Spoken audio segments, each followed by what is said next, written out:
Good evening all. APDSC 2025కి సంబంధించి అభ్యర్థులు చాలా గందరగోళానికి గురవుతున్నారు. దీనికి నేను క్లారిఫికేషన్ ఇవ్వదలుచుకున్నాను. Application print option, edit option ఇచ్చి కొద్ది క్షణాల్లోనే రిమూవ్ చేయడం జరిగింది.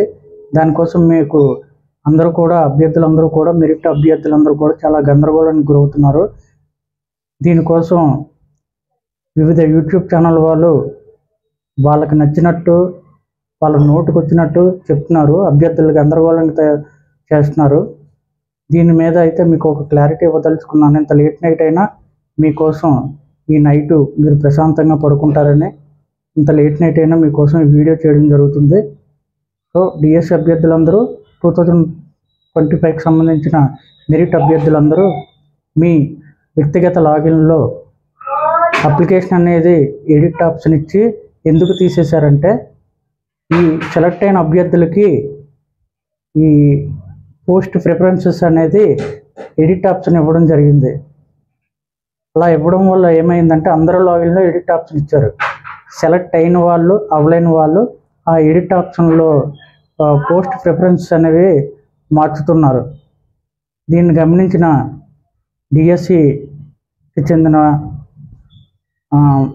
కన్వీనర్ గారు, ఇది మనం ఒక విషయం కోసం పెడితే అది ఇంకో విషయం జరుగుతుందని చెప్పి ఆ ఎడిట్ ఆప్షన్ అనేది పూర్తిగా application printout application edit option అనేది పూర్తిగా రిమూవ్ చేయడం జరిగింది.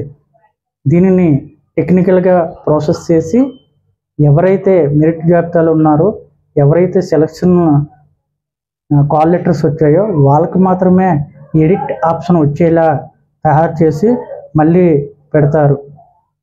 అభ్యర్థులందరూ కూడా ఎవరు గందరగోళానికి గురి కావద్దు. అందరికీ కూడా ఎవరైతే సెలెక్ట్ అయ్యారో అందరికీ కూడా అప్లికేషన్ ఎడిట్ ఆప్షన్ అనేది ప్రిఫరెన్సెస్ అనేది పోస్ట్ ప్రిఫరెన్సెస్ అనేది ఇవ్వడం జరుగుతుంది. సో దయచేసి అభ్యర్థులు ఎవరు కూడా గందరగోళానికి గురి కావద్దు. ఓకేనా ఫ్రెండ్స్?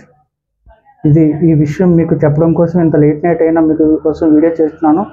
మీరు మాత్రం నాకు చేయాల్సిందల్లా ఒక లైక్, ఒక సబ్స్క్రైబ్ మాత్రమే ఫ్రెండ్స్. Thank you all.